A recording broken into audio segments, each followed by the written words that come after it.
ارشاد فرمایا مدنی کریم صلی اللہ تعالی علیہ وسلم نے کئی لوگ قیامت کے دن اپنی قبر سے اٹھیں گے، ان کے منہ سے کستوری کی خوشبو آ رہی ہوگی، لوگ کہیں گے الہی یہ کون لوگ ہیں؟ جواب ملے گا تم کھایا کرتے تھے، تم پیا کرتے تھے، یا روزے رکھا کرتے تھے، روزہ رکھنے والے لوگ ہیں۔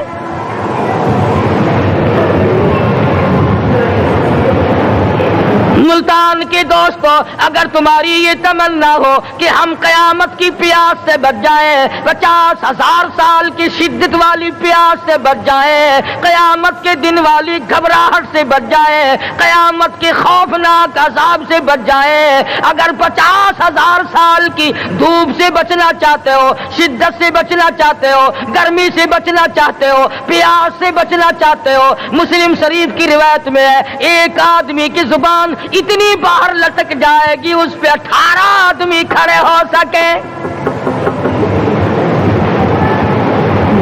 ان تمام پیاسوں سے، گھبراہٹوں سے اگر بچنا چاہتے ہو، اتنی شدید گھبراہٹ آئے گی، اتنا سخت ماحول بن جائے گا۔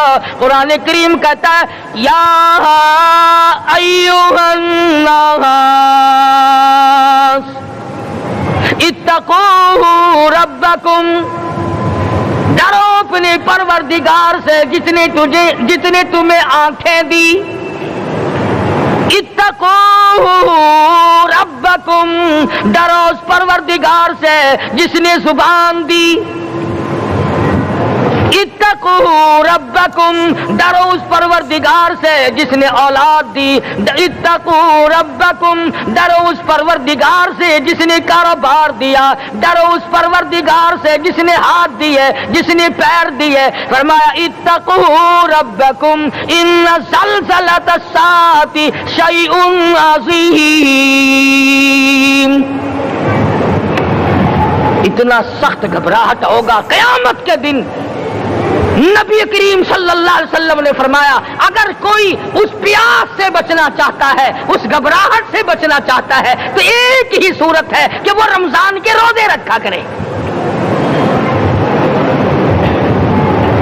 حدیث میں آتا ہے کہ قیامت کے دن اللہ پاک جل شان عرش عظیم کے سائے میں کچھ لوگوں کو دسترخوان پہ بٹھا کر کھانا کھلائیں گے۔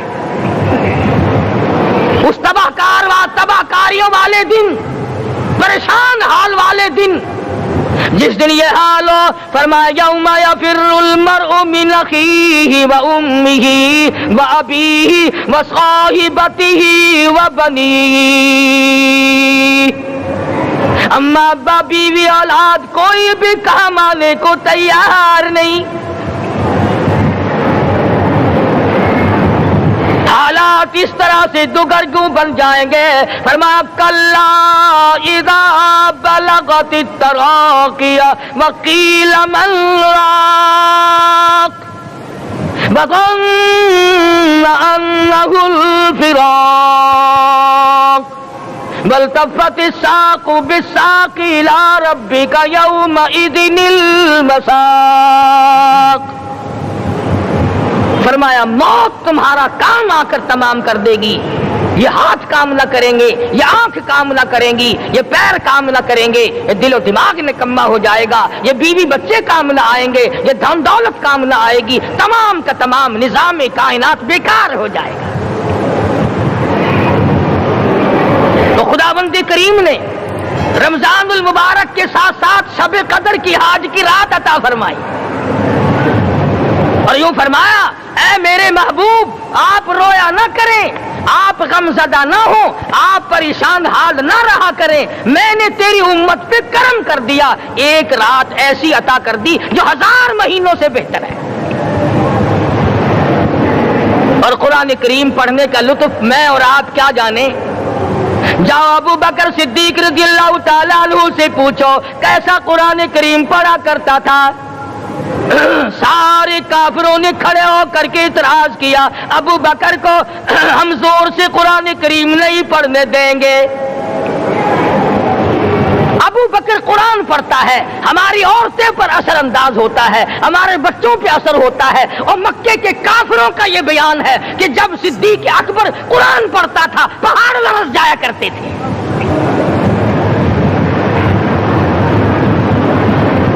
صدیق سے قرآن پڑھنا سیکھو. فاروق اعظم نے اسی قرآن کریم کے ذریعے سب کچھ حاصل کیا. ساری رات فاروق اعظم قرآن کریم کی تلاوت کیا کرتے تھے، ایک ایک رکعت میں پورا ختم قرآن کرتے تھے. آج تو یہ باتیں کہانی نظر آتی ہیں. صدیق اکبر سے قرآن پڑھنا سیکھو، فاروق اعظم سے قرآن کریم پڑھنا سیکھو. سیدنا عثمان ذی النورین رضی اللہ تعالیٰ ایک رات میں اور ایک رکعت میں پورا قرآن ختم کیا کرتے تھے. نبی کا دوہرا داماد عثمان ذی النورین، جس کو دیکھ کر حضور اکرم صلی اللہ علیہ وسلم فرمایا کرتے تھے او لوگوں میں عثمان سے حیا نہ کروں جس سے آسمان کے فرشتے بھی حیا کرتے ہیں، جس کا آسمان والے فرشتے بھی ادب کرتے ہیں، میں اس کا ادب نہ کروں. سیدنا علی مرتضی رضی اللہ تعالی عنہ ایسا قرآن کریم پڑھا کرتے تھے، سارا زمانہ شاہد ہے، سارا زمانہ گواہ ہے کہ جب وضو کرتے رنگ پیلا پڑ جاتا، مسجد میں قدم رکھتے بے ہوش ہو جاتے. کسی نے پوچھا امیر المومنین کیا بات ہے؟ فرمانے لگے اللہ کے دربار میں کھڑا ہونے لگا ہوں، ڈرتا ہوں کوئی بے ادبی نہ ہو جائے.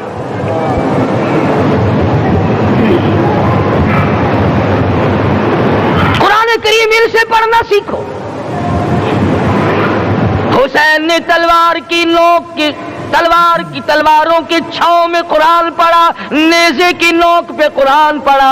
سعید ابن مسیب نے تلواروں کی چھاؤں میں قرآن پڑھا. حضرت امام احمد بن حنبل نے کوڑوں کی گونج میں قرآن پڑھا.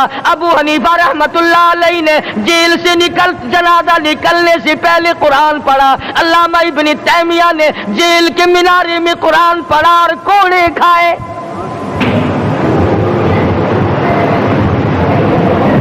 تم بھی قرآن پڑھتے ہو، جب کوئی مر جائے نا پھر قرآن پڑھتے ہیں، اور وہ بھی صحیح سالم پورا نہیں ہوتا. کیوں پڑھے؟ کوئی باپ مرے تیرا قرآن کریم پڑھے مولوی، کیوں؟ تیرے باپ کے نوکر ہے مولوی. تم خود کیوں نہیں پڑھتے؟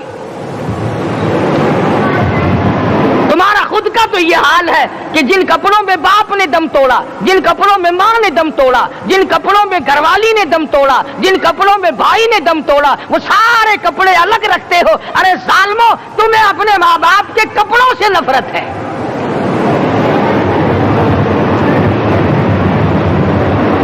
باپ کی دکان سے نفرت تو نہیں، باپ کی چارپائی سے بڑی نفرت ہے. جس بستر پہ باپ دم توڑے تم اس بستر کو نہیں استعمال کرتے.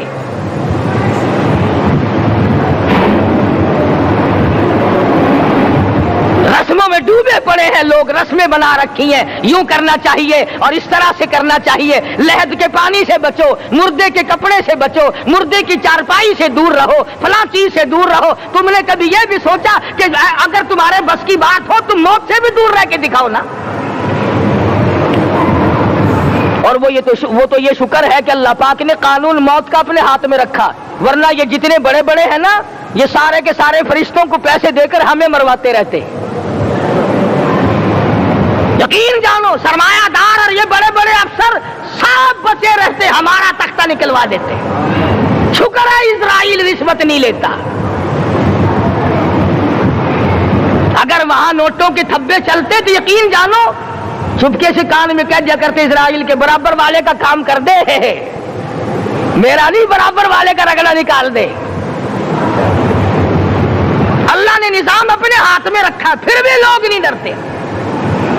فرمایا تبارک الذی بیدہ الملک، تمام برکتیں اس ذات کے ہاتھ میں ہے جس کا ملک میں راج ہے. وَهُوَ عَلَى كُلِّ شَيْءٍ قَدِيرٌ، ہر چیز پہ وہ قادر ہے. سمندر کا قطرہ قطرہ اس کے قبضے قدرت میں، درختوں کا ایک ایک پتا اس کے قبضے قدرت میں. زمین کا ایک ایک ذرہ رب العالمین کے قبضے قدرت میں ہے. پہاڑوں اور پتھروں کی ایک ایک کنکری اللہ کے اپنے قبضے میں ہے. موت اور زندگی کا نظام بھی اس نے اپنے قبضے میں رکھا ہے.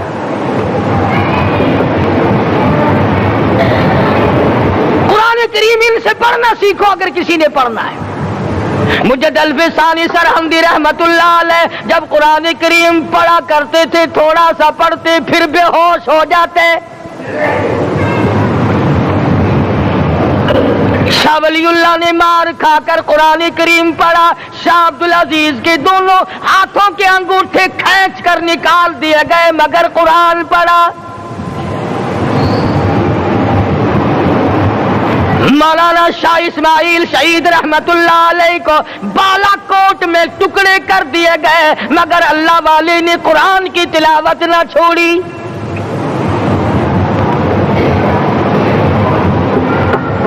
ان حضرات نے قرآن پڑھا ہے.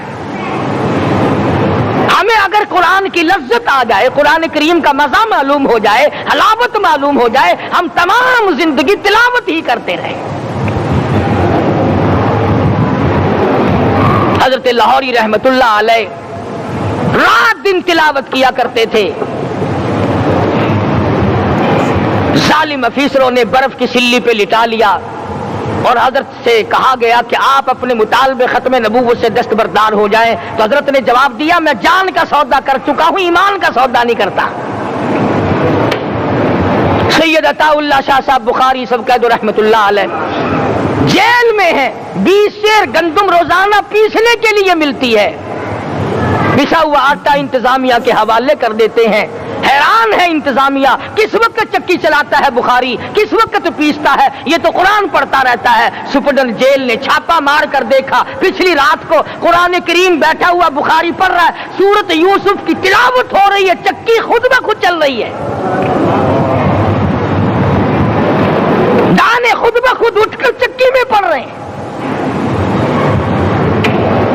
یہ حضرات تھے جنہوں نے قرآن مجید لذتوں کے ساتھ پڑھا.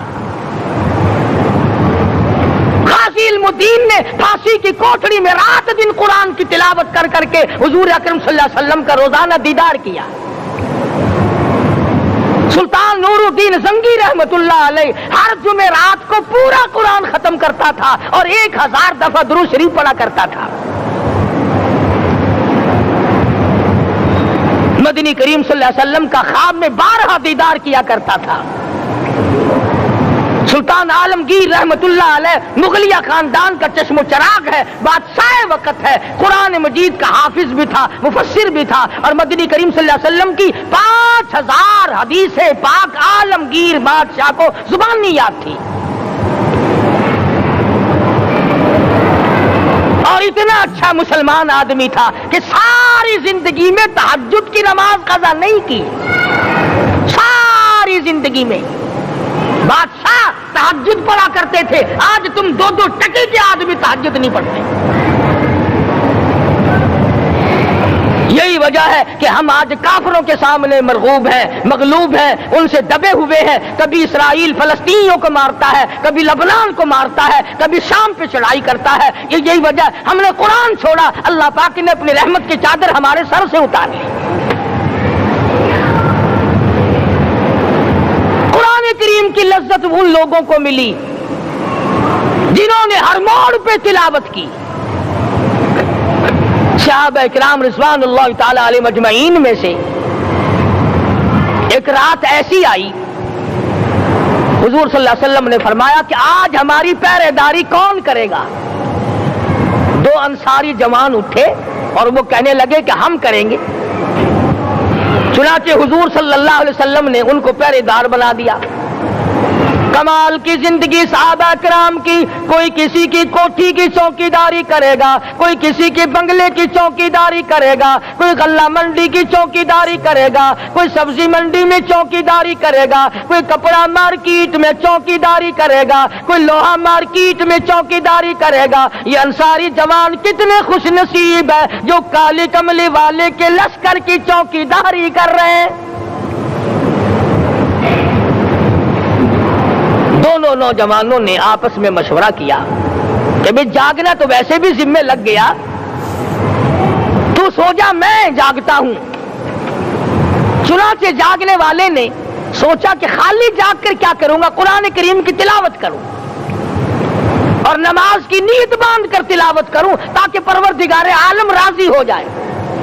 فرمایا فاذکرونی اذکرکم واشکروا لی ولا تکفرون، تم مجھے یاد کرو میں تمہیں یاد کروں گا، اگر تم مجمع میں مجھے یاد کرو گے میں فرشتوں کے مجمع میں تمہیں یاد کروں گا، اور اگر تم مجھے تنہائی میں بیٹھ کے یاد کرو گے تو اللہ پاک جل شانہ فرماتے ہیں میں تمہیں عرش عظیم پہ یاد کروں گا۔ جس نوجوان نے اپنے ذمہ جاگنا لیا، قرآن کریم کی تلاوت شروع کر دی، نماز کی نیت باندھ کر سورت کہف پڑھنے لگا، دشمن کی طرف سے تیر لگا کمر میں، پتہ ہی نہ چلا کیسی نماز پڑھتا ہوگا کہ اس کو پتہ ہی نہ چلا۔ دوسرا تیر لگا، تیسرا تیر لگا، خون بہ کر سونے والے ساتھی کے نیچے پہنچا، اس نے اٹھ کر شور مچایا نماز ختم کر دشمن آ گیا۔ چنانچہ جب نماز ختم کی تو کمر پہ ہاتھ لگا کر کہنے لگا کہ میری کمر میں تو تیر چبھے ہوئے ہیں۔ انہوں نے کہا تجھے پتا نہیں؟ کہنے لگا نہیں مجھے کوئی پتا نہیں۔ اب وہ صحابی کھینچ کر نکالنے لگا، وہ جس کو لگے ہوئے تھے وہ کہنے لگا کیا مجھے دکھ ہوتا ہے، میں دوبارہ نیت باندھتا ہوں، قرآن پڑھنے لگوں گا، پھر نکالنا مجھے پتہ نہ چلے گا۔ اور مسلمانوں خدا کی قسم نبی کے دیوانوں نے، نبی کے پروانوں نے ایسا قرآن پڑھا تیر چبھتے گئے پتہ ہی نہ چلا۔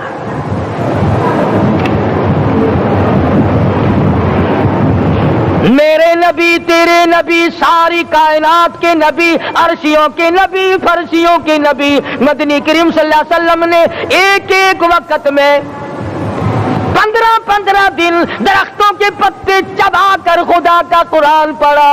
آج ہم لوگ مکھن کھا کر قرآن نہیں پڑھتے۔ مدنی کریم صلی اللہ علیہ وسلم نے ایک ایک وقت میں 2 پتھر اپنے پیٹ پہ باندھ کر خدا کا قرآن پڑھا۔ آج ہم لوگ ہزاروں نعمتیں کھا کر قرآن کریم نہیں پڑھتے۔ سیدہ عائشہ صدیقہ رضی اللہ تعالی عنہ فرماتی ہیں کہ جب رمضان کا چاند نظر آتا تو حضور صلی اللہ علیہ وسلم کا رنگ پیلا پڑ جاتا، دعا میں عاجزی بڑھ جاتی، رکعت لمبی ہو جاتی، سجدے لمبے ہو جاتے، اللہ سے مانگنا بڑھ جاتا۔ فرماتی ہے کہ ایک دن حضور صلی اللہ علیہ وسلم نے ساری رات رو رو کے گزاری، تو صبح کو میں نے عرض کیا کہ یا رسول اللہ آپ اتنے پریشان جو ہوتے ہیں کیا آپ کو اپنی بخشش کا یقین نہیں؟ تو آپ نے فرمایا میری عائشہ جب مجھے یقین ہے تو کیا میں خدا کا شکر گزار بندہ نہ بنوں؟ اس نے جو مجھے اتنا بڑا مرتبہ عطا کیا ہے میں اس کا شکر گزار بندہ نہ بنوں؟ نبی ساری رات روئے، امتی ساری عمر میں ایک دن نہ رویا۔ فرمایا ان تعذبهم فإنهم عبادك، ان تعذبهم فإنهم عبادك وَإِن تَغْفِرْ لَهُمْ فَإِنَّكَ أَنْتَ الْعَزِيزُ الْحَكِيمُ۔ ساری رات گزار دی اسی آیت کو تلاوت کرتے کرتے محمد عربی صلی اللہ علیہ وسلم نے او میرے رب اگر تو ان کو عذاب دے تو یہ تیرے بندے ہیں، اور اگر معاف کر دے گا تو تیرے خزانے میں کوئی کمی نہیں۔ وَإِن تَغْفِرْ لَهُمْ فَإِنَّكَ أَنْتَ الْعَزِيزُ الْحَكِيمُ۔ تو بخشنے والا ہے، تو غالب اور حکمتوں کا مالک ہے، تیرے یہاں کون سی کمی آ جائے گی؟ صحابہ کرام تو جیا کرتے تھے اسی کے سہارے سے۔ سیدنا معاذ بن جبل رضی اللہ تعالیٰ ہر وقت دعا کرتے تھے الہی جب میری موت آئے، رمضان کا مہینہ ہو، گرمی کا موسم ہو، میرا روزہ ہو، جہاد فی سبیل اللہ ہو، کافروں سے مقابلہ ہو رہا ہو، لڑائی ہو، اعلان ہو چکا ہو، تؤمنون باللہ ورسولہ وتجاہدون فی سبیل اللہ،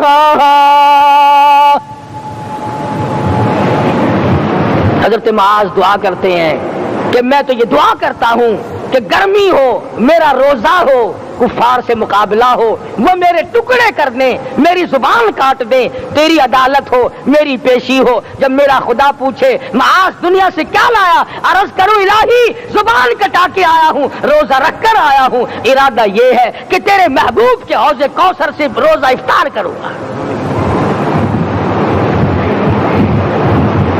آج قوم کھلے بندوں کھاتی پھرتی ہے، انہیں شب قدر کا کیا پتا، انہیں لیلۃ القدر کا کیا پتا، انہیں رمضان المبارک کی بابرکت گھڑیوں کا کیا پتا۔ فرمایا انا انزلناہ فی لیلۃ القدر وما ادراک ما لیلۃ القدر۔ شب قدر وہ رات ہے جس میں نے قرآن کو نازل کیا۔ جمہور علماء کے نزدیک آج کی رات ہے وہ جس میں قرآن کریم نازل ہوا۔ حدیث میں آتا ہے کہ جنت میں درخت اسی رات میں لگائے گئے۔ حضور صلی اللہ علیہ وسلم نے فرمایا کہ جنت کو اسی رات میں سجایا جاتا ہے، جنت کے دروازوں کو کھول دیا جاتا ہے، ایک ہوا چلتی ہے، حلقے بجتے ہیں، پوچھا جاتا ہے یہ کیا بات ہے، جواب ملتا ہے کالی کملی والے کے امتیوں کے لیے جنت کو کھول دیا گیا۔ آج جو لوگ مانگ رہے ہیں، جو لوگ اللہ کے ذکر میں بیٹھے ہیں، یہ پاگل نہیں، یہ دیوانے نہیں۔ ارشاد مدنی کریم صلی اللہ علیہ وسلم کا اسی رات کے بارے میں فرمایا، اللہ پاک جبریل امین کو حکم دیتے ہیں جھنڈا لے کر دنیا میں چلے جاؤ، لاکھوں کروڑوں فرشتوں کو ساتھ لے جاؤ، ہر گھر میں جاؤ، ہر دعا کرنے والے کی دعا پہ آمین کہو، جہاں جا میرے نیک بندے موجود ہیں، اور جبریل ان سے مصافحہ کر۔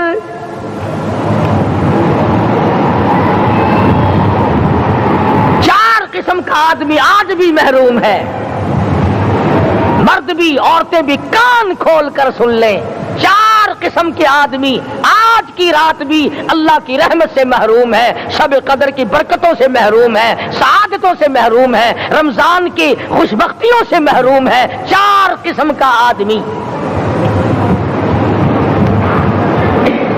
سب سے پہلا شرک کرنے والا، اللہ کی ذات میں صفات میں کسی ولی کو، کسی پیر کو، کسی فقیر کو، کسی پیغمبر کو، کسی غوث قطب اور ابدال کو جو شریک کرتا ہے، نہ اس کو شب قدر کام آتی ہے، نہ رمضان کام آتا ہے۔ شرک اتنی بری لعنت ہے کہ تمام اعمال کی جڑیں اکھاڑ کر پھینک دیتا ہے۔ آج مسلمان چلاک بڑے ہیں، اگر ہندو پتھر کا بت بنا کر پوجے تو وہ تو کافر ہے، اور مسلمان قبر بنا کر پوج لیں تو وہ پکا مومن ہے۔ الف لام میم سے لے کر والناس تک سارا قرآن پڑھو، ترجمے چھپے ہوئے ترجموں کے قرآن پڑھو۔ فرمایا لا تشرک باللہ، اے معاذ اللہ کی ذات و صفات میں کسی کو شریک نہ بنانا، ان قتلت او شریک نہ بنانا۔ اور یہی مفہوم ہے لا الہ الا اللہ محمد الرسول اللہ صلی اللہ علیہ وسلم کا۔ فاران کی چوٹیوں پہ کھڑے ہو کر کالی کملی والے صلی اللہ علیہ وسلم نے جو سب سے پہلا خطبہ دیا، جو سب سے پہلا نرالا خطبہ دیا، وہ یہی تھا لا الہ الا اللہ، اللہ کے سوا معبود کوئی نہیں، پوجا کے قابل کوئی نہیں، نظر نیاز کے قابل کوئی نہیں، حاجت روا کوئی نہیں، مشکل کشا کوئی نہیں، تیری میری فریاد سننے والا کوئی نہیں، ایک اللہ کی ذات ہے۔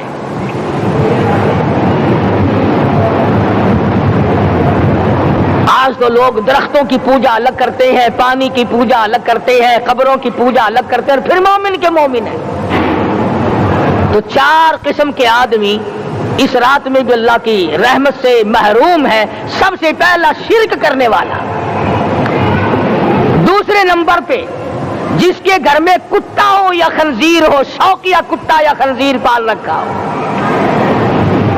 تیسرے نمبر پر وہ مرد عورت جو بدکاری بدماشی کر کے بے غسلے پڑے ہوں، اس گھر میں جبریل یا کوئی رحمت کا فرشتہ آج آج دریائے کرم بہ رہا ہے پھر بھی نہیں جاتے. اور چوتھے نمبر والا جو مسئلہ ہے اس میں ایسا معلوم ہوتا ہے کہ ہمارے کسی کے گھر میں بھی فرشتے نہیں جائیں گے. اب پہلے 3 نمبروں میں تو آپ خوش ہو گئے ہوں گے کہ الحمدللہ کافی سارے لوگ ہیں جو شرک نہیں کرتے یا کتا خنزیر نہیں پالتے. الحمدللہ نیک لوگ ہیں, اچھی نسل ہے, شرافت والے ہیں, بدکاری بدماشی زنا بھی نہیں کرتے. مگر چوتھا جرم ایسا ہے کہ وہ عام لوگ کرتے ہیں اور عام گھر محروم رہ جاتے ہیں, اور وہ ہے شوقیہ تصویر گھر میں رکھنا. ایک لڑکا اٹھتا ہے گھر میں, کبھی کسی کی تصویر لگا لیتا ہے, کبھی کسی کی تصویر لگا لیتا ہے. ایک لڑکے نے جو حرکت کی سارا گھر محروم ہو گیا اللہ کی رحمت سے. شب قدر والی رات میں, لیلۃ القدر کی رات میں, نجات والی رات میں, کامیابی والی رات میں, رستگاری والی رات میں, اللہ کی رحمت والی رات میں, بخشش والی رات میں, آج کی رات میں اللہ پاک کروڑوں آدمیوں کو دوزخ سے نکال کر جنت کا داخلہ عطا فرمائیں گے. یہ 4 قسم کے آدمی پھر بھی محروم ہیں. اپنے آپ کو بچانے کی کوشش کرو, عام رحمت برسے پھر بھی اگر محروم رہ جائے کتنی بری بات ہے. امام فخر الدین رازی رحمت اللہ علیہ نے لکھا ہے کہ شب قدر کی عبادت اگر ایک رات کسی کو مل جائے تو 83 سال 4 مہینے مستقل عبادت میں گزارنے کا ثواب ملتا ہے. اسی کو فرمایا انا انزلناہ فی لیلۃ القدر وما ادراک ما لیلۃ القدر. یہ وہ برکت والی رات ہے, یہ وہ رحمت والی رات ہے, اور لوگوں مانگنے والی رات ہے, جھولی پھیلانے والی رات ہے, بگڑی بنوانے والی رات ہے, اجڑوں کو بسانے والی رات ہے, بچھڑوں کو ملانے والی رات ہے, اللہ کا دروازہ کھٹکھٹانے والی رات ہے, اللہ کے آسمان کی طرف سے آوازیں آتی ہیں مانگو کیا مانگتے ہو, وہ رات ہے.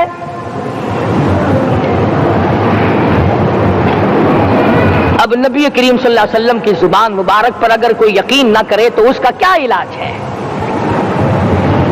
صحابہ کرام کو تمام چیزوں پہ یقین تھا, اس لیے قرآن نے ان کی گواہی دی اذ جاءوکم من فوقکم ومن اسفل منکم واذ زاغت الابصار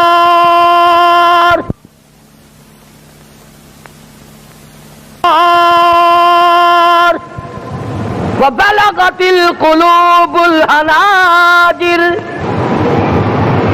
فرمایا کہ صحابہ کے سانس گلے میں اٹک گئے تھے, پیاس اور بھوک کی وجہ سے میدان جہاد میں کھڑے تھے, پریشان حال تھے, مگر پھر بھی اتنا مضبوط ایمان تھا. کہتے تھے وما زادہم الا ایمانا و تسلیما, ہمارا نبی سچا, ہمارا خدا سچا, ہمارا قرآن سچا. بے شمار واقعات قرآن کریم پیش کرتا ہے صحابہ کرام کے کہ انہوں نے اپنی زندگی میں کبھی بھی اس قسم کا کام نہیں کیا جو جس سے اسلام بدنام ہوتا ہو. حضرت امیر معاویہ رضی اللہ تعالیٰ عنہ کاتب وحی قرآن کا منشی,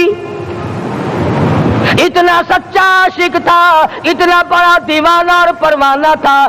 صلح حدیبیہ والے دل جو مدنی کریم صلی اللہ علیہ وسلم کے منہ مبارک بال مبارک ہاتھ آئے, حضور کے ناخن ہاتھ آئے, آخری وقت میں وصیت کی جب مجھے غسل دے کر فارغ ہو جاؤ, جب کفن پہنا چکو, جب میرا منہ کفن میں چھپانے لگو, میرے آقا کے ناخن اور بال میرے آنکھوں پہ رکھ دینا.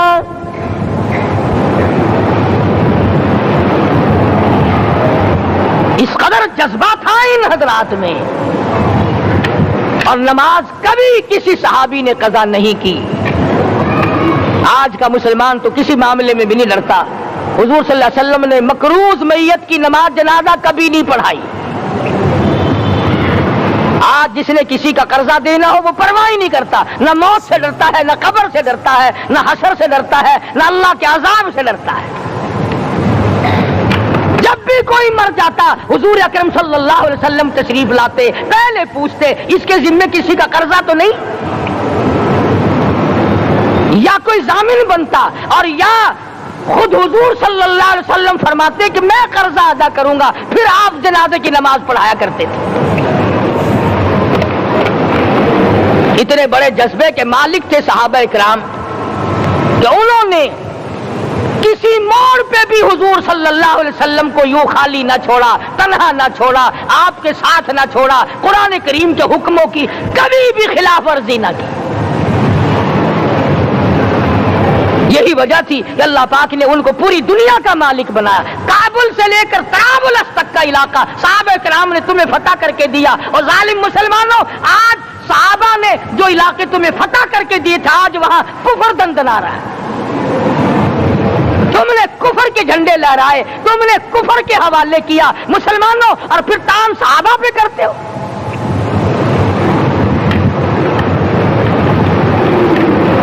آج کی رات کے بارے میں قرآن کریم فیصلہ کرتا ہے، فرمایا لیلۃ القدر خیر من الف شہر،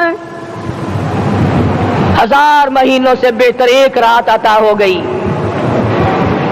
اللہ کے لاڈلے نبی حضرت محمد الرسول اللہ سب کہہ دو صلی اللہ علیہ وسلم کو رنج ہوا، میری امت کی عمریں کم ہیں، پہلی امتوں کے لوگ بازی لے جائیں گے، ان کی نیکیاں بڑھ جائیں گی۔ اللہ پاک نے فرمایا میرے محبوب غمزدہ نہ ہو، پریشان نہ ہو، میں نے تیری امت کو ایک رات ایسی دے دی جو 1000 مہینوں سے بہتر ہے۔ مگر آج کی رات میں کون سے سینما بند ہو گئے، آج کی رات میں لوگوں نے کون سا جوا کھیلنا چھوڑ دیا، آج کی رات میں کون سے لوگوں نے روزے رکھ کر عبادت میں نیت باندھ لی۔ الحمدللہ نیکی کرنے والوں کی بھی کمی نہیں، مگر بغاوت کرنے والوں کی بھی تختے زمین پہ کمی نہیں۔ خدا کہتا مانگو کیا مانگتے ہو، ہم کہتے نہیں ہمیں ضرورت ہی نہیں۔ فرمایا تنزل الملائکۃ والروح فیہا بإذن ربہم من کل امر سلام۔ جبریل آسمان سے آئے، کروڑوں لاکھوں فرشتے آئے، عرش عظیم کو چھوڑ کر فرشتے تیری عبادت کو دیکھنے آئے، بیت المعمور کی عبادت کو چھوڑ کر فرشتے تیری دعا پہ آمین کہنے آئے، تو سویا ہوا ہے۔ ایک ہی فکر ہے کہ مجھے عید کے لیے جوتے لانے ہیں، کپڑے سلوانے ہیں، فلاں چیز کرنی، اور یہ فکر نہیں کہ ایسا نہ ہو اگر رمضان میں میری نجات نہ ہوئی تو میں مارا جاؤں گا۔ اس کی ذات بڑی بے نیاز ہے، وہ جب کسی کو نوازتا ہے تو یوں ہی نوازتا ہے۔ اللہ اکبر۔ ساری ساری رات رونے والے لوگ، فرمایا والذین یبیتون لربہم سجدا وقیاما، وہ لوگ کامیاب ہیں جن کی راتیں سجدوں میں بیت گئی۔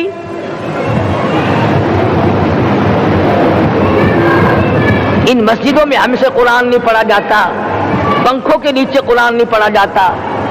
مولانا حسین احمد مدنی اور حضرت شیخ الہند رحمت اللہ علیہ نے قاہرہ کے جیل خانے میں 18 سیر مکئی پیستے پیستے خدا کا قرآن پڑھا، چکی چلاتے چلاتے قرآن یاد کیا اور قرآن پڑھا۔ مولانا ابوالکلام آزاد نے رانچی جیل میں خدا کا قرآن پڑھا، مجدد الفسانی نے گوالیار کے جیل خانے میں خدا کا قرآن پڑھا۔ دلی کے چاروں طرف 4000 عربی مدرسے تھے، 4000 عربی مدرسے تھے۔ انگریز سے مقابلہ کیا علماء نے، اللہ والوں نے، کفر کے سامنے سر جھکایا نہیں، کفر کے سامنے ڈرے نہیں، مرعوب نہیں ہوئے، مغلوب نہیں ہوئے۔ 4000 مدرسوں میں سے دلی سے مراد آباد تک، دلی سے پانی پت تک، دلی سے لے کر غازی آباد تک، چاروں طرف کے علاقے میں کوئی درخت ایسا نہ تھا جس پہ کسی عالم دین کی لاش نہ لٹکی ہو۔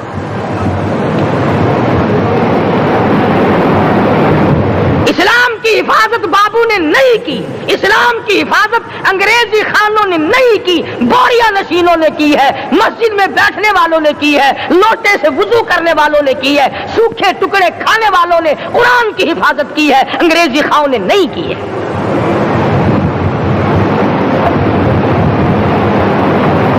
مولانا جعفر تھنیسری رحمت اللہ علیہ، مولانا حمید اللہ، مولانا یحییٰ صورت والے، 3 عالم دین کو پکڑا ہے انگریز نے۔ کالے پانی میں جاؤ، کئی میل لمبا چوڑا قبرستان جا کے وہاں دیکھو گے اور ان کی قبروں کے پاس کھڑے ہو کے پوچھنا تم یہاں کیوں آئے تھے، خدا کی قسم سارے تمہیں جواب دیں گے ہم اپنی قوم کے ساتھ وفاداری کرتے ہوئے آئے ہیں۔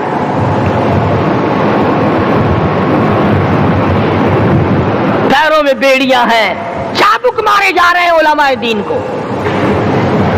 امبالے کی جیل میں روزانہ پٹائی ہوتی، روزانہ مارا جاتا ہے۔ لاہور تک گھسیٹ کر لایا گیا، 20 سیر لوہا علماء کے، اللہ والوں کے پیروں میں ڈال رکھا ہے۔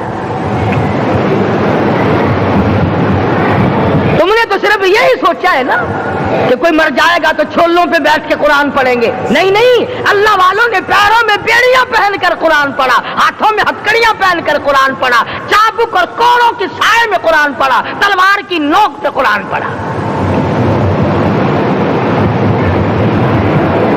مولانا جعفر تھنیسری رحمت اللہ علیہ فرماتے ہیں کہ ہم تینوں کو پھانسی کا حکم دے دیا انگریز نے، تو جو پروانہ لے کر آیا ہم بڑے خوش ہوئے، اچھلنے لگے، کودنے لگے کہ لو بھائی اللہ پاک نے شہادت کا انتظام کر دیا۔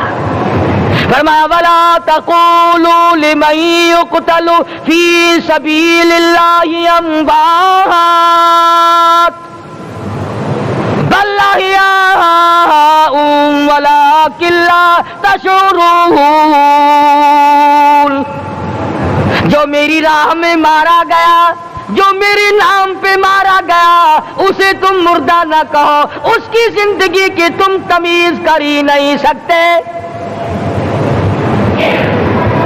میرے نام پہ مرنے والا، میرے قرآن پہ مرنے والا، میرے دین پہ مرنے والا اور میرے نام پہ سر کٹانے والا، حدیث میں آتا ہے قیامت کا میدان ہوگا، شہیدوں کی جماعتیں آئیں گی، اللہ پاک شہداء کو فرمائیں گے جاؤ ہم نے تمہیں جنت دے دی، شہید کھڑے ہیں، آواز آئے گی جاؤ ہم نے تمہیں حوریں دے دی، شہید کھڑے ہیں، آواز آئے گی جاؤ ہم نے تمہیں سرخ یاقوت کے مکان دے دیے، شہید کھڑے ہیں، جاؤ ہم نے تمہیں سبز یاقوت کے مکان دے دیے، شہید کھڑے ہیں، جاؤ ہم نے تمہیں سونے چاندی کی اینٹوں والے مکان دے دیے، شہداء کھڑے ہیں، جاؤ ہم نے تمہیں مشک و عنبر زعفران کے گارے کے بنے ہوئے مکان دے دیے، شہید کھڑے ہیں۔ اللہ پوچھے گا مانگو کیا مانگتے ہو، عرض کیے گے الہی جنت نہیں چاہیے، حور نہیں چاہیے، جنت اور شہد اور دودھ کی نہریں نہیں چاہیے، تیرے نام پہ سر کٹانے میں جو مزہ آیا وہ جنت میں کہا، ایک مرتبہ اور پیدا کر دے، پھر تیرے نام پر تیرا نام لوں، چھری چلے تیرے نام پہ بار بار ذبح ہونے میں جو مزہ آیا، ہم تو صرف وہی مانگتے ہیں۔ اور خود سرکار مدینہ سب کہہ دو صلی اللہ علیہ وسلم نے فرمایا کہ مجھے اللہ کی راہ میں 100 مرتبہ ذبح کیا جائے، 100 مرتبہ زندہ کیا جائے، میں پھر بھی لا الہ الا اللہ محمد الرسول اللہ کی توحید کی تبلیغ سے میں پیچھے نہیں ہٹوں گا۔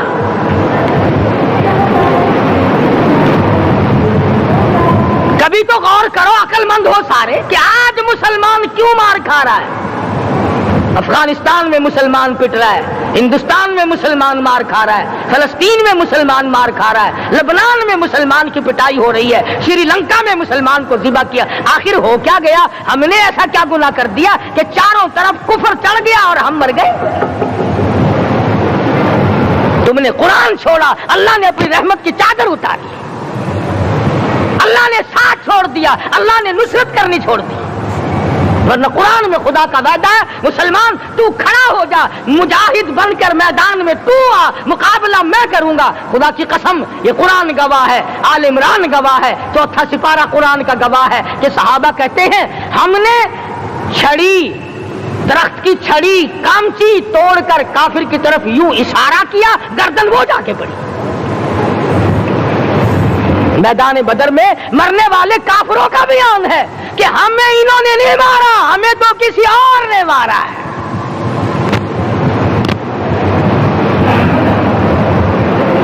ایک دن مکہ مکرمہ میں امیہ ابن خلف اپنے گھوڑے کو پانی پلا رہا ہے۔ اللہ پاک بیت اللہ کی ہر مسلمان کو زیارت نصیب فرمائے۔ حضور صلی اللہ علیہ وسلم نے پوچھا کیا کر رہا ہے؟ کہنے لگا گھوڑے کو پانی پلا رہا ہوں، تیار کر رہا ہوں گھوڑا، نعوذ باللہ اس پہ چڑھ کر تجھے قتل کروں گا۔ کس کو کہتا ہے؟ محمد عربی صلی اللہ علیہ وسلم کو دھمکی دیتا ہے۔ مکے کا چودھری، مکے کا سردار، مکے کا ایک رئیس امیہ بن خلف سرکار دو جہاں حضرت محمد الرسول اللہ صلی اللہ علیہ وسلم کو دھمکی دیتا ہے میں اس گھوڑے پہ چڑھ کر تجھے قتل کروں گا۔ حضور صلی اللہ علیہ وسلم نے جواب بند ارشاد فرمایا انشاءاللہ میں ہی تجھے قتل کروں گا، میں ہی تجھے قتل کروں گا۔ بات آئی گئی ہو گئی۔ میدان بدر میں امیہ حضور کے سامنے آیا، ایک جال کے درخت کی پتلی سی چھڑی تھی، حضور صلی اللہ علیہ وسلم نے اس کے کندھے پہ مار دی، امیہ بن خلف کے کندھے پہ جال کی چھڑی مار دی پتلی سی۔ یوں لکھا کتابوں میں گدھے کی طرح رینگتا تھا، چیختا تھا، چلاتا تھا، ہائے مر گیا، ہائے مر گیا، تباہ ہو گیا، برباد ہو گیا۔ کافر کہنے لگے بے غیرتی، لوگوں کے گلے کٹے پڑے ہیں وہ تو شور نہیں کرتے، تجھے ذرا سی چھڑی لگی ہے تو شور کر رہا ہے۔ سب کی توجہ ہے میری طرف، آپ سب کا دھیان ہے، بات سمجھ میں آ رہی ہے؟ امیہ کو کافروں نے غیرت دلائی، وہ کہنے لگے شرم کر، شور مچا رہا، گدھے کی طرح رینگ رہا ہے، بازو کٹے پڑے ہیں، گلے کٹے پڑے ہیں، وہ تو اس طرح کا شور کرتے نہیں، تجھے کیا ہوا؟ خدا کی قسم، تھا تو کافر، تھا تو ظالم، تھا تو مکے کا چودھری، مگر بات بڑی پتے کی کہی، بات بڑی پتے کی کہی۔ کہنے لگا مجھے غیرت دلانے والوں، کسی کو بلال نے مارا، کسی کو فاروق نے مارا، کسی کو صدیق نے مارا، کسی کو طلحہ زبیر نے مارا، کسی کو عبد الرحمن ابن عوف نے مارا، کسی کو علی مرتضی نے مارا، تمہیں کیا معلوم ہے مجھے مدینے والی سرکار نے مارا ہے؟ اور کہنے لگا اگر میرا دکھ سارے مکے پہ تقسیم کر دو، جتنی تکلیف مجھے ہو رہی ہے اگر میری تکلیف کو سارے عرب پہ تقسیم کر دو، امیہ کہتا ہے تمہارے جگر پھٹ جائیں گے، تم تباہ ہو جاؤ گے۔ مجھے اتنی تکلیف ہو رہی ہے کہ مجھے حضور کے ہاتھ سے چھڑی لگی ہے، میں حضور کا مارا ہوا ہوں۔ کافر کو تو پتہ چل گیا کہ مجھے چھڑی کس کے ہاتھ سے لگی ہے۔ کبھی ہم نے بھی سوچا کہ اگر قیامت کے دن حضور صلی اللہ علیہ وسلم نے ہمیں جواب دے دیا تو ہم کہاں جائیں گے اور ہمارے لیے کون سا راستہ بنے گا؟ فرمایا تنزل الملائکۃ والروح، آسمان سے فرشتے اترتے ہیں اسی رات میں تمہاری دعاؤں پہ آمین کہنے کے لیے، تمہارے آنسوؤں کو دیکھنے کے لیے۔ حدیث میں آتا ہے جہنم کے انگاروں کو سمندر کا پانی نہیں بجھا سکتا، دریا کا پانی نہیں بجھا سکتا، ندی نالوں کا پانی نہیں بجھا سکتا، آنکھوں کا پانی بجھا سکتا ہے۔ جہنم کے انگاروں کو آنکھوں کا پانی بجھا سکتا ہے، جو خدا کے خوف سے آنسو نکلے گا اس سے جہنم کی آگ بجھ جاتی ہے۔